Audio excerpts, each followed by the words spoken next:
Hello friends, I welcome you all to the Hindu analysis of 30th November 2020. As the last 3 days there were many international issues from today's newspaper, there are not many articles which are important, but few are important and we shall discuss those articles.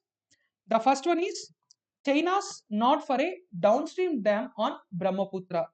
So this article is all about Brahmaputra river, which is known as Sangpo or Yarlung Zangbo in China.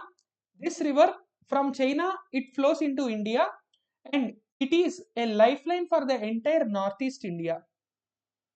This Brahmaputra river, which is treated with such a great respect and honor in India, is a lifeline, and now many cities and villages in northeast India, you already know the entire Assam is very much dependent on the Brahmaputra river.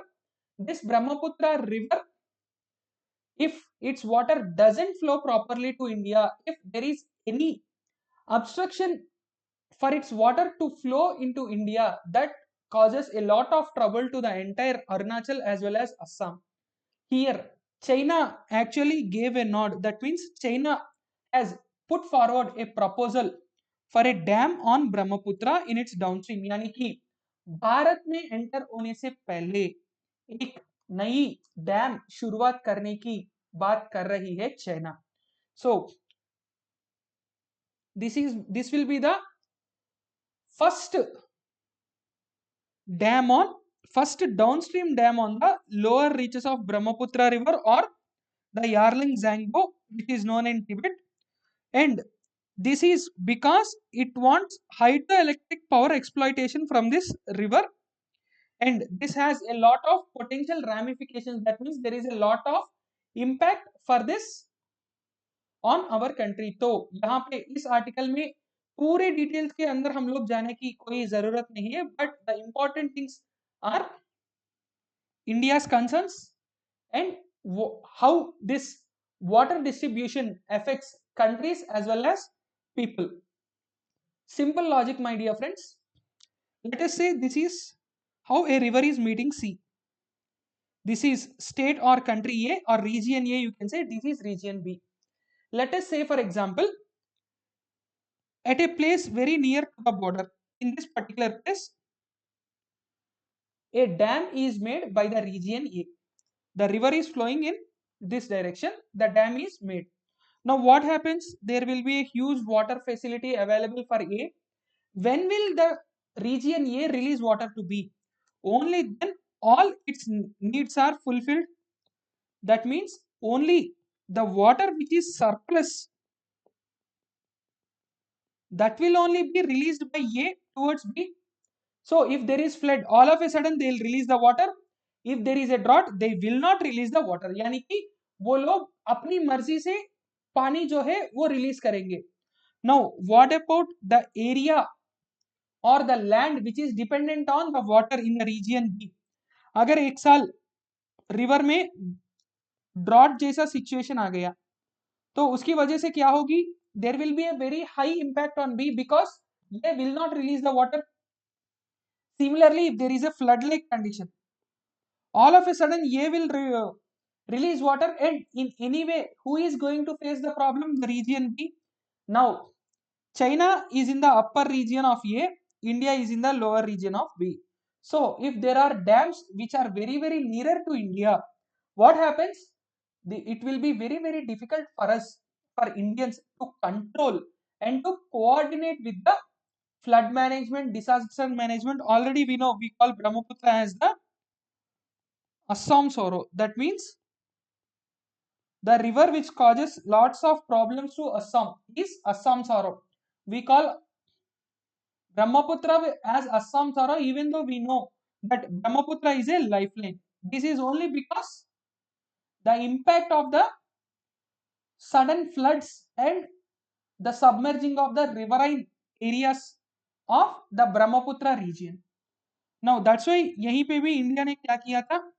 So you can read the entire article, but I'm only explaining the important points in the concept behind this. So India has expressed its concerns to China over the 4 dams in the upper and middle reaches, though Indian officials have said that the dams are not likely to impact the quantity of Brahmaputra that flows in India because they are only storing water for power generation, and Brahmaputra is not entirely dependent on upstream flows with estimates of 35% of its basin in India. So here what is important in this context? Water or the catchment area, what we call in geography. The catchment area of Brahmaputra is also a lot located in various places of India, यानी कि Arunachal Pradesh and Assam में कई सारे places से पानी जो है वो सिर्फ ब्रह्मपुत्र में ही डायरेक्टली जाती है, तो इस वजह से and another important thing is the China is not using it for consumption purpose. Our officials are saying that China is not using it for consumption purpose, but China is using it for hydroelectricity. So what do you do in hydroelectricity? You build a very high level of dam, you make water to accumulate, and then you will release it outward, right? So here you are just storing water temporarily and you are releasing the water so that you can produce hydroelectricity in this particular area. This means water will be only stored here sometimes so that they will get electricity. But what about the conditions of flood and drought? They will be all of a sudden, because if there is a sudden inflow of water within 1 or 2 days, already water will be stored at a higher altitude in the dam. So in order to protect the dam, they will release the water all of a sudden. When they release the water all of a sudden, what happens? Naturally, it will be a problem for even India in order to prepare for it. So those are the concerns which have to be addressed. So that is about the Brahmaputra and how the dams are to be managed. If you closely apply, not only between countries, even between states, the evergreen issue for UPSC, that is Kaveri. The Kaveri issue is also similar thing. So Kaveri river, Tamil Nadu and Karnataka, they always fight for Kaveri river because of water. If Karnataka stores the water and slowly it sends water according to its time, what about the cropping pattern in Tamil Nadu? That is a concern. Similarly, Krishna river, Telangana, Andhra Pradesh, Tamil Nadu, sorry, Karnataka. 3 states are fighting. There are special tribunals which were established only to address these concerns. So that's why it is very, very important to understand the impact and also the necessity for proper flow of the river, because these rivers are not perennial. Though Brahmaputra is perennial, still we have lot of ups and downs depending on the climatic conditions, as it has to flow through various landforms. Next.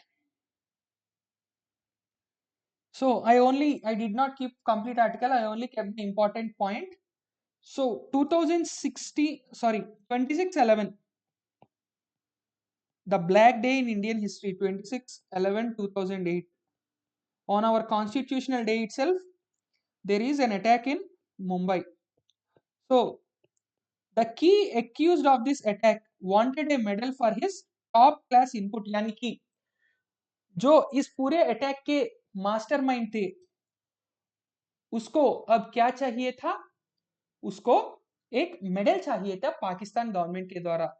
The person wanted a medal from the government of Pakistan because of his top class attack on India, and also he said that Indians needed it because of all the things they did to him. So that's why it is very important. His name is Tahawur Rana. तहावुर Rana नाम के एक व्यक्ति जो इस 26/11 attacks के one of the masterminds थे. He also had a friend called David Headley. He is also an internationally renowned terrorist whose another name is Dawood Gilani or Dawood Gilani. Depending on the context, people pronounce him Dawood Gilani. So Tahawur Rana and Dawood Jilani or David Headley. These two people, they assisted the Lashkar-e-Taiba in carrying out the attacks in Mumbai. So that's why these people, they were very, very important for India, because we should catch them and we should teach a lesson to the all those forces which are a threat to the internal security of India.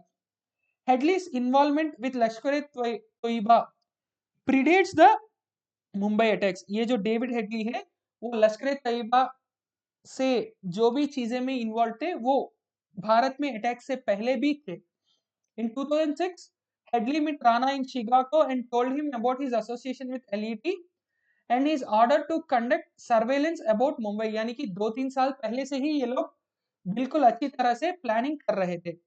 On hearing things, Rana agreed to open a Mumbai branch of his business to assist Headley. यानी कि ये लोग सबसे पहले क्या किया था, एक बिजनेस हाउस खोला था in Mumbai. After that, they did a lot of surveillance, and after that they planned it properly so that they can get whatever details they needed. After the plan, Headley traveled to Pakistan and met with other conspirators and showed them the 5-year multiple entry business visa that he has obtained with Rana's assistance. And in 2008, Headley again met Rana in Chicago and told him about the extensive surveillance he had conducted. He also told about Rana about the landing ideas which the attackers have actually used to land in front of Taj Mahal Hotel in Mumbai and the boat trips around the harbor. तो उन्होंने सब कुछ अच्छी तरह से क्या किया था, उसको हम लोग क्या कर सकते हैं, क्या कह सकते हैं, सर्वेलेंस या गश्ती भी कहते हैं इसको. So he had very well did the surveillance and planned all the entry and exit points and whatever is needed for the attackers to come, attack and go back. If we, as we had found Mr. Kasab, उसको respect भी नहीं देना चाहिए एक terrorist को. सो जब हम लोग कसब को पकड़ा था, उसके बाद ये पूरे रॉकेट के बारे में थोड़ा बहुत जानकारी हम लोगों को मिली थी. So many people will be like, why did we treat Kasab with some dignity? Why did we give him lot of opportunities? We gave him opportunity even for the president pardon. Why did we give all those opportunities? There are two things. First thing, in international arena, we have proved that even for the staunch enemies for us, we are giving them a fair trail. So we have given a fair trail. We have spent crores of rupees for his security as well as for the trail of Kasab. After all these things, after getting all the necessary information from him, after going to Supreme Court and President's pardon, only then he was hanged.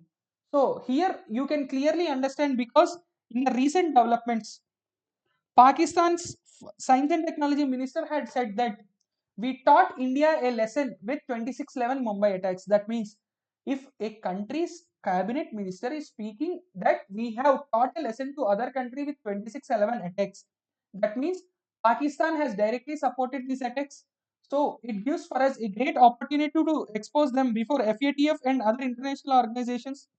So in this context, these statements also give some more support for our statements or whatever future projects we take to corner Pakistan or to counter Pakistan for its support to terror activities.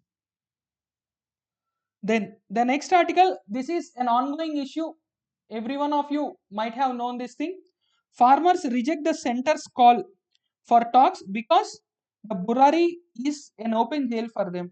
So central government ने ये कही थी कि आप लोग Burari grounds चलिए और आप में से कुछ लोग हमारे पास आइए, हम लोग डिस्कस करेंगे. But the farmers did not agree this because farmers, they are saying that this Burari grounds is an open jail. You can do anything in jail. You can restrict us. Maybe you can also control us. So that's why you should be very much conscious about it, and you should not be calling us like that. So all these things are happening between the center and farmers.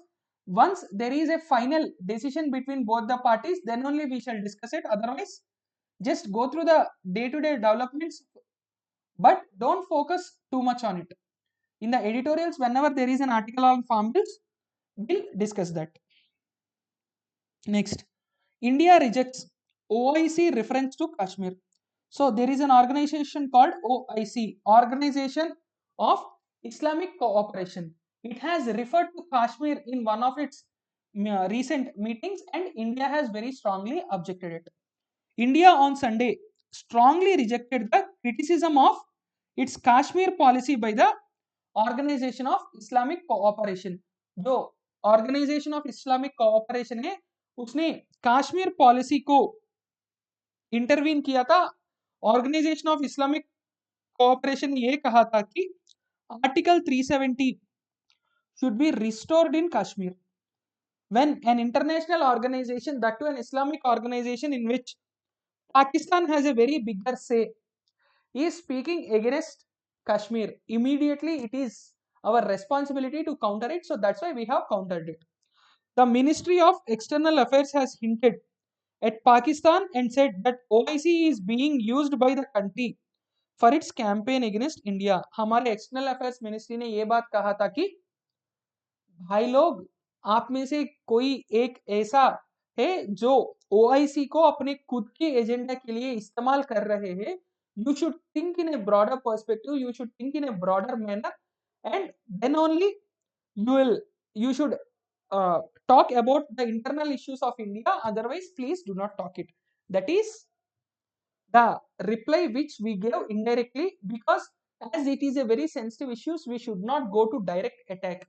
We should always take it in an indirect fashion so that it will be beneficiary for them. The report of the OIC Secretary General. India strongly and categorically, that means whatever the points they have mentioned in the report, we have answered each and every point separately and categorically. We rejected it because it is factually incorrect, gratuitous and unwarranted references, यानी कि जो बिल्कुल नहीं होना चाहिए उसमें ऐसे कई सारे references है, and we are completely against those references.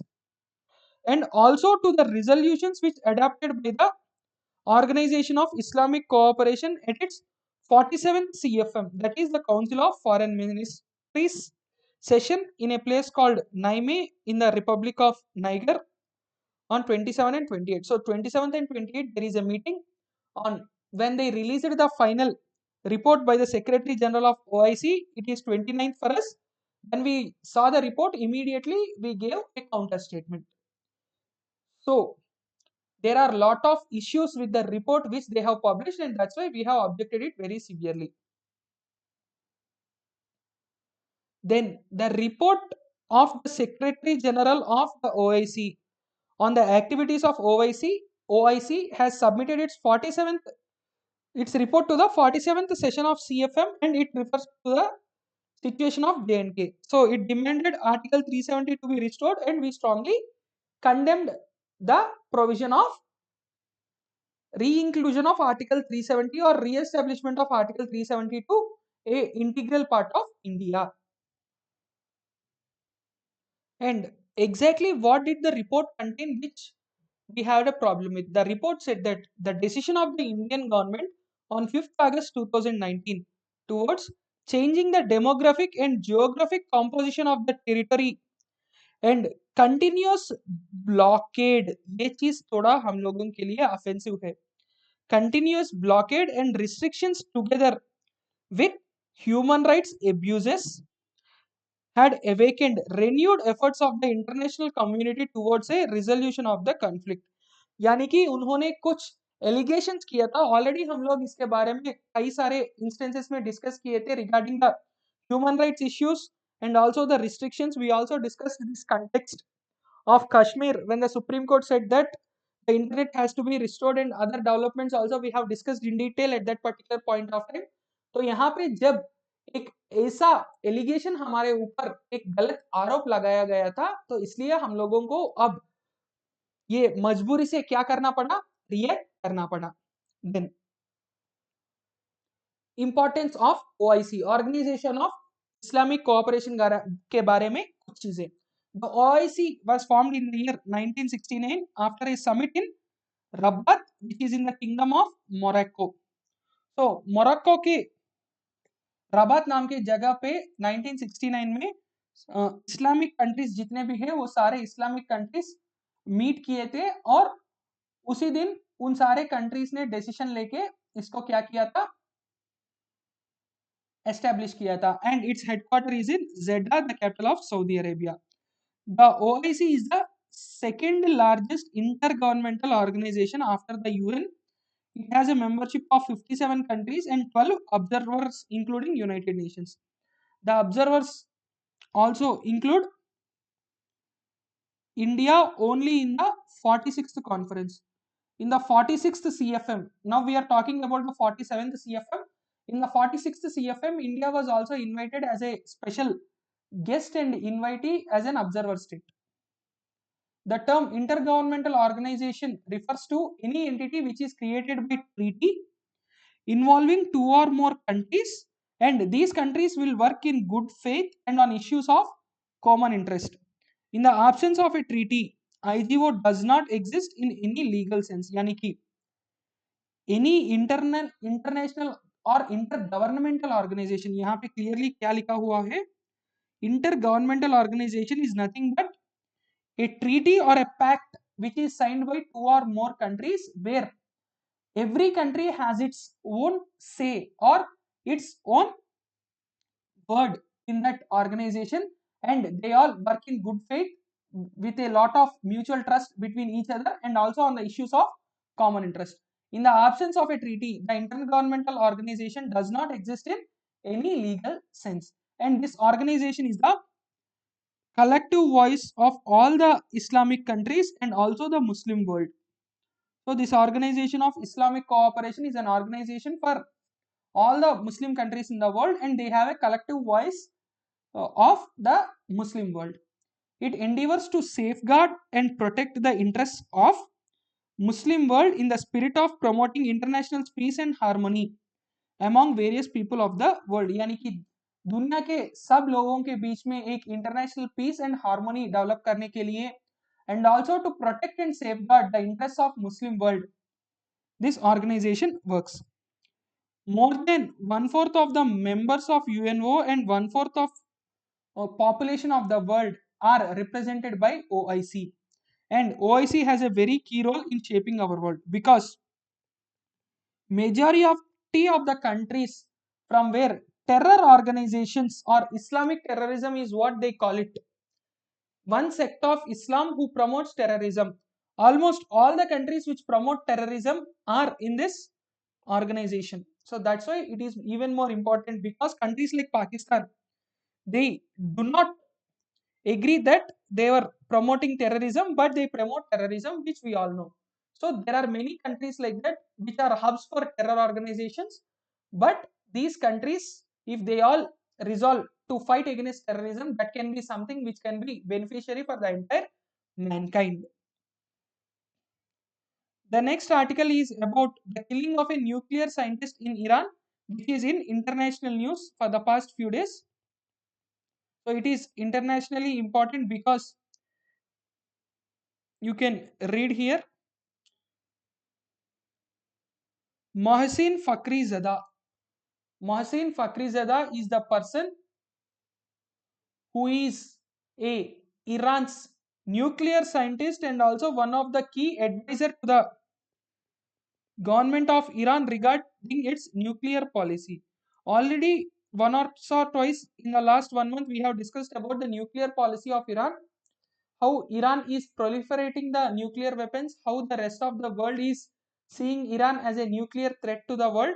So all these things keeping in mind, when Fakhrizadeh was killed, who is actually the principal scientific advisor to the government of Iran, a lot of questions about the Western involvement are rising.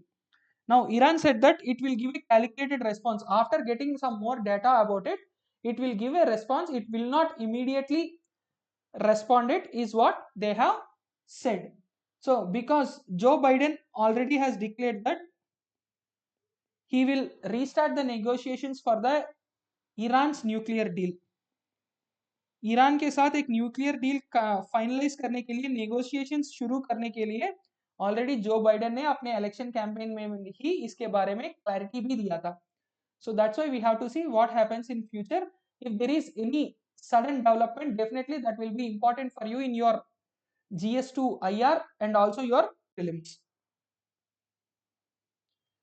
Another very shocking study which is important in the topic health. GS2 के health के topic जो है social justice society के health के topic के हिसाब से ये काफी ज्यादा इंपॉर्टेंट है. And also you can link this to urbanization because lifetime risk of diabetes in metros alarming. So when the metro cities are increasing, the population in metro cities is rapidly rising even today. Even though the metro cities are already saturated, still we can see a quite high surge in the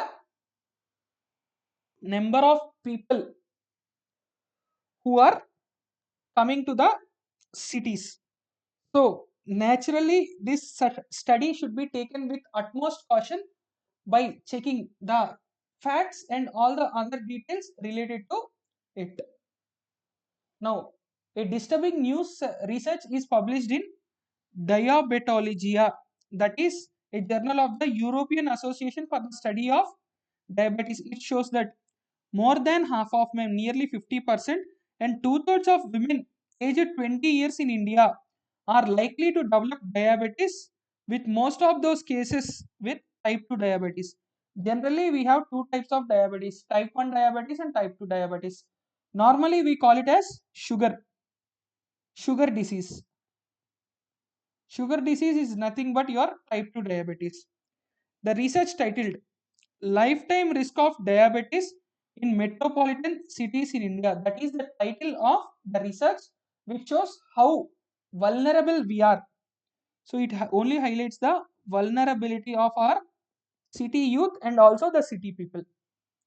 The paper also noted that India already has a significant health burden which is caused by diabetes, and estimates suggest that 77 million adults, that means 7.7 crores, have diabetes today, and it is expected to surge to 13.4 crore by 2045. यानी कि 2045 तक लगभग 13.4 crore means about 10% of 1% of Indian population might be suffering with diabetes. So that is a very, very high number. The authors also noted that the new estimates from India are much closer to the estimates of the lifetime risk of a 20-year-old among the black and Hispanic populations of the US. So, who are these people? These people are from the African and Asian origins. So, the survey in USA, the people whom we are talking about in USA are the people who got migrated, their ancestors migrated to, or their ancestors were taken as slaves to USA from Africa as well as Asia. And these groups in USA are also prone to have higher risk than the normal population, and the same thing is also happening in India. Such high probabilities of developing diabetes will have severely negative implications for India's already strained health system. In India, our health system is already having lot of challenges, with new challenges emerging every day. This will be even more burden for them. And also for diabetes, the out of pocket expenditures will be very, very high unless diabetes is immediately acknowledged for what it is. यानी कि diabetes को हम लोग सही तरह से अगर acknowledge नहीं करेंगे, उसको सही तरह से हम लोग नहीं देखेंगे, तो आउट ऑफ पॉकेट एक्सपेंस जो है, इस आउट ऑफ पॉकेट एक्सपेंस सबसे ज्यादा किसके लिए होगा?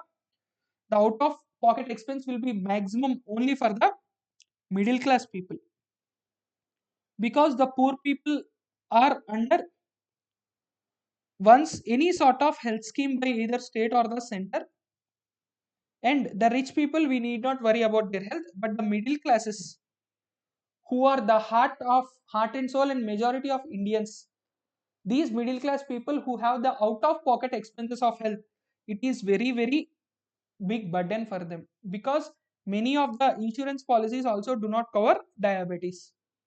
Now, what are the factors for this? Researchers noted that urbanization, decreasing diet quality, and decreased levels of physical activity. So, urbanization itself brings a lots of issues. Then the diet quality because of the hybrids. So, the growing emphasis of organic food is also something which we have to consider very seriously. So, urbanization and decreasing diet quality, along with this, decreased levels of physical activity. Earlier, it was recommended to have 30 to 40 minutes, but now people are recommending 50 to 60 minutes of daily physical activity to keep us healthy. And all these contribute to the hidden. यहाँ पे pandemic का इस्तेमाल नहीं किया था, epidemic, that is this is not being caused by something which is outside. This is caused from something which is inside. So that's why we call it as academic. And particularly women had a higher lifetime risk across the lifespan. अपने पूरे life में women जो है वो और भी ज्यादा risk में है.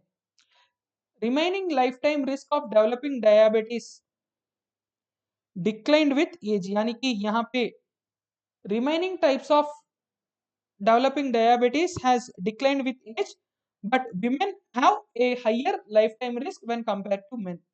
It is estimated that those who are currently aged 60 years and free of diabetes, from them around 38% of women and 28% of men are more likely to develop diabetes.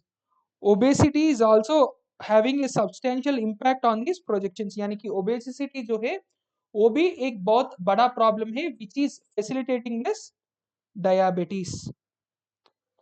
The paper also said that the risk was the highest among obese metropolitan Indians and 86% among the 20-year-old women and to 87% of men. So literally you can take it for granted 90% of men and women in metropolitan cities are prone to develop diabetes in one part or other in their lifespan. But the concluding statement is very, very important. Despite these very high predicted lifetime risks of diabetes, it is possible to prevent or postpone diabetes by effective lifestyle modification. What is that? Food should be organic, sleep should be sound and free from electronics. Then the third thing is exercise.